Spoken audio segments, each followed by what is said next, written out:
Hi friends, welcome back to study classes.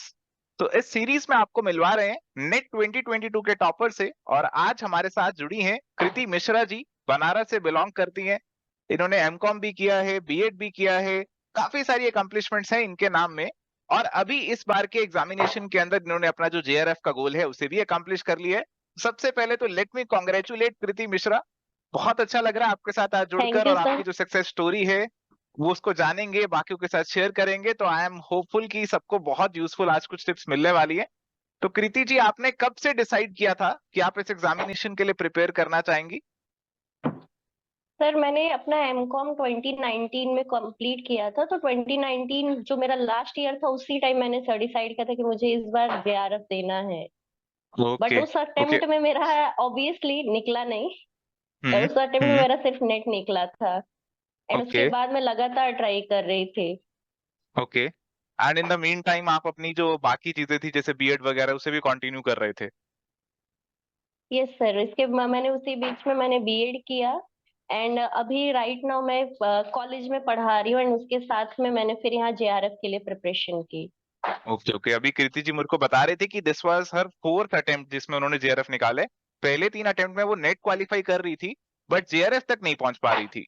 तो अब ये काफी सारे जो स्टूडेंट्स हैं, एस्पिरेंट्स हैं, उनके साथ इशू रहता है।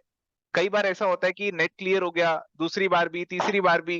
और आपको मोटिवेशन अपने अंदर रखना बहुत जरूरी हो जाता है। कई लोग डिमोटिवेट हो जाते हैं कि अरे हो ही नहीं पाएगा हमसे, नेट ही ठीक है, जेआरएफ नहीं हो पाएगा। तो कैसे आप अपने आप को मोटिवेट रखती थी कि नहीं, मुझे और एग्जामिनेशन देने हैं, मुझे जेआरएफ डेफिनेटली लेकर आना है? तो what was that motivating factor for you? It's more like dream for me to get doctor in my name. तो मुझे मेरे लिए वो बहुत रिसर्च में एनरोल होने के लिए जेआरएफ मुझे चाहिए ही था। तो it is my sole motivation कि मुझे करना ही है। And it is kind of my last attempt. मैंने सोच के रखा था कि इसके बाद अगर नहीं हुआ तो मैं नहीं दूंगी, बट यस हो गया है होपफुली। और मैं इसके बाद अब मुझे जरूरत नहीं पड़ेगी। अब I can be enrolled in any type any university. Okay. And अभी जैसे आपने 3 बार नेट करके फिर जेआरएफ किया, तो आपको क्या लगता है कि क्या ऐसा मेन डिफरेंस आया आपकी प्रिपरेशन में? आपने इस बार ऐसा क्या किया जिसकी वजह से आपको लगता है कि हाँ, ये चीज अगर मैं पहले कर लेती तो मुझे जेआरएफ मिल जाता, ये मेरा मेन डिसाइडिंग फैक्टर रहा जेआरएफ लेकर आने में? मेरे लिए सबसे बड़ा फैक्टर था, मैं प्रैक्टिस बहुत कम करती थी। मेरे कॉन्सेप्ट बहुत अच्छे होते थे, बट कहीं ना कहीं प्रैक्टिस में मैं लैग करती थी। और ये सबसे बड़ा फैक्टर था। तो इस साल मैंने आपके ही एवर स्टडी क्लासेस से मैंने प्रीवियस ईयर क्वेश्चंस का सेट खरीदा था, जो कि वो पर यूनिट वाइज होता था। तो उसमें मुझे टैक्स टैक्स मेरा सबसे वीकेस्ट पॉइंट है, टैक्स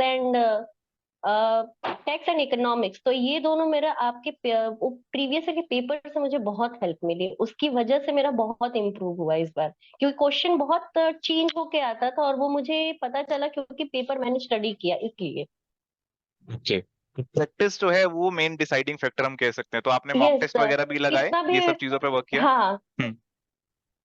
कितना ठीक भी है। मैं तो कॉन्सेप्ट बना लूं, अगर मैंने प्रैक्टिस नहीं की तो होता ही नहीं है। बस वही मेरे साथ प्रॉब्लम थी, वो मैंने सही किया। ओके, तो मेन डिफरेंस जो उनकी प्रिपरेशन में आया डेट वाज प्रैक्टिस। और ये भी हम आपसे जानना चाहेंगे कि जैसे अब पहली बार में आपने नेट भी क्लियर कर लिया था और लगातार नेट तो आप लेकर आ ही रहे थे, तो कहीं ना कहीं you had that hmm, capability कि आप कर सकते हैं, अचीव कर सकते हैं।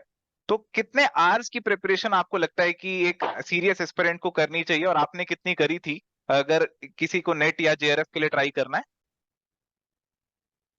सर मेरा बहुत फिक्स आवर्स नहीं होते, क्योंकि एज आई एम वर्किंग, तो मैं हाँ। जो भी मुझे टाइम मिलता था on average 2 hours 3 hours like this. मैंने बहुत ज्यादा, मैं ऐसे नहीं थी, मैं वन सीटिंग में बैठ नहीं पाती। मैं 1 घंटे लगातार 3 घंटे नहीं बैठ सकती। तो मैं छोटे छोटे ऐसे टारगेट बनाती थी कि लाइक आज मुझे फाइनेंस का ये टॉपिक पूरा कर रहा है, एंड फिर उसके ऊपर पढ़ती थी, एंड उसके ऊपर फिर मॉक लगाती थी जहां से भी क्वेश्चन मिल जाए। वो आपके क्वेश्चन होते थे, बुक में क्वेश्चन में काफी सारे मैंने हम्म। प्रैक्टिस सेट खरीदे। तो मैं ऐसे छोटे ओके। छोटे टारगेट मैंने बनाए और उसको मैंने फिर किया। ठीक है। छोटे छोटे टारगेट से बड़े गोल को आपने अचीव किया। तो बहुत अच्छा, इनसे कुछ सीखने को मिल रहा है, जानने को मिल रहा है। और ये भी था कि आप साथ में और चीजें भी कर रही थी, जैसे आपने एमकॉम के साथ में पहला अटेम्प्ट दे दिया, उसके बाद आप बीएड कर रहे थे, और अभी आप जॉब भी कर रहे हैं। तो काफी सारे एस्पिरेंट्स होते हैं यस। जो और चीजें भी कर हम्म। रहे होते हैं, जॉब कर रहे होते हैं। तो कैसे आप मैनेज कर लेते हैं? जैसे आप प्राइवेट कॉलेज में जॉब भी कर रहे हैं, तो टाइम मैनेजमेंट का कैसे आप वो चीजों को हैंडल कर रहे थे, उसके बारे में भी थोड़ा सा बताइए। तो टाइम मैनेजमेंट इज मेरे लिए था कि मैं रात को एक बार जरूर बैठती थी 1 डेढ़ घंटे के लिए। और कॉलेज में भी जब भी मुझे फ्री टाइम मिला, तो पढ़ने को तो टाइम नहीं मिलता है, बट उस टाइम मुझे प्रैक्टिस करने को मिल जाता था कॉलेज में। तो वो प्रैक्टिस की वजह से भी वहां पे मेरा काम हो जाता था। और प्लस मैंने जो जो मेरे सब्जेक्ट वीक थे, तो मैं अपने कॉलेज में अपनी एचओडी को मैंने बोला कि मुझे वो पेपर दीजिए पढ़ाने के लिए। तो एक बड़ा फैक्टर मेरे लिए रहा कि वो मुझे हेल्प किया जाए। लाइक मेरा फाइनेंस वीक था, तो मैंने उनसे फाइनेंस मांगा, तो वो पूरा 2 सेमेस्टर मैंने फाइनेंस पढ़ाया, और वो मेरा बहुत अच्छा इंप्रूव हुआ। क्योंकि जब आप किसी को पढ़ाते हो, तो आप ज्यादा बेटर तरीके से सारे एस्पेक्ट आप उसके कवर करते हो, तो वो मुझे हेल्प मिली। ओके। तो कहीं ना कहीं हमारी जो वीकनेस है उसे छुपाना नहीं चाहिए, जैसे उन्होंने कहा कि मैंने अपनी वीकनेस को फेस किया। हम भी एस्पिरेंट्स को बोलते हैं, जब आप एग्जामिनेशन देकर आए हो, नहीं हुआ है तो अपनी वीकनेस को पहचानो और उस पर वर्क करो। कई बार क्या होता है कि हम बस प्रिपरेशन करते रहते हैं, अपनी वीकनेसेस को नहीं देखते हैं, उनको नजरअंदाज करते हैं, तो फिर आपको दिक्कत आएगी। तो अपनी वीकनेसेस को फेस करना है, और ये कीर्ति मिश्रा जी हमारे साथ जो है एक लिविंग एग्जाम्पल है कि आप अपनी वीकनेस को फेस करें, और आप डेफिनेटली हार्डवर्क से उनको डिफीट कर सकते हैं। तो बहुत मजा आ रहा है इनसे बातचीत करते हुए, और भी कुछ बातें इनसे कर लेते हैं। तो कृति जी, आपने क्या ये एक्सपेक्ट किया था कि आप इतना स्कोर करेंगी? जैसे आपका जो स्कोर है वो भी आप बता दीजिए एक बार, हमारे जो व्यूअर्स हैं मेरा उनको। स्कोर जो है वो 99.84 परसेंटाइल है, जिसमें से कॉमर्स का जो मेरा स्कोर है वो 99 आई थिंक 91 है, I am not sure. Okay. First paper okay. मेरा थोड़ा सा कम है, बट सेकंड पेपर मेरा 99.81 और समथिंग लाइक दैट है, हम्म। 91 कुछ ओके। ऐसे है। ओके। टोटल तो ओवरऑल स्कोर मेरा हम्म 99.84 है। ठीक है, तो आपने तो एक्सपेक्ट किया इस था कि ऐसा कुछ स्कोर आ सकता है आपका?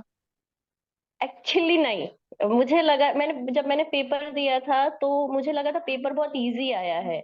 तो मुझे लगा कि मेरिट बहुत हाई जाएगी, और तो मुझे डर लग रहा था कि नेट तो निकल जाएगा, पर जेआरएफ के चांसेस बहुत कम है, मुझे ऐसा लगा था। क्योंकि मेरे हिसाब से पेपर मुझे इजी लगा था, बट यस हो ओके। गया फाइनली। नहीं, बिल्कुल डेफिनेटली हमने गोल को अचीव कर लिया, and ultimately this is what matters.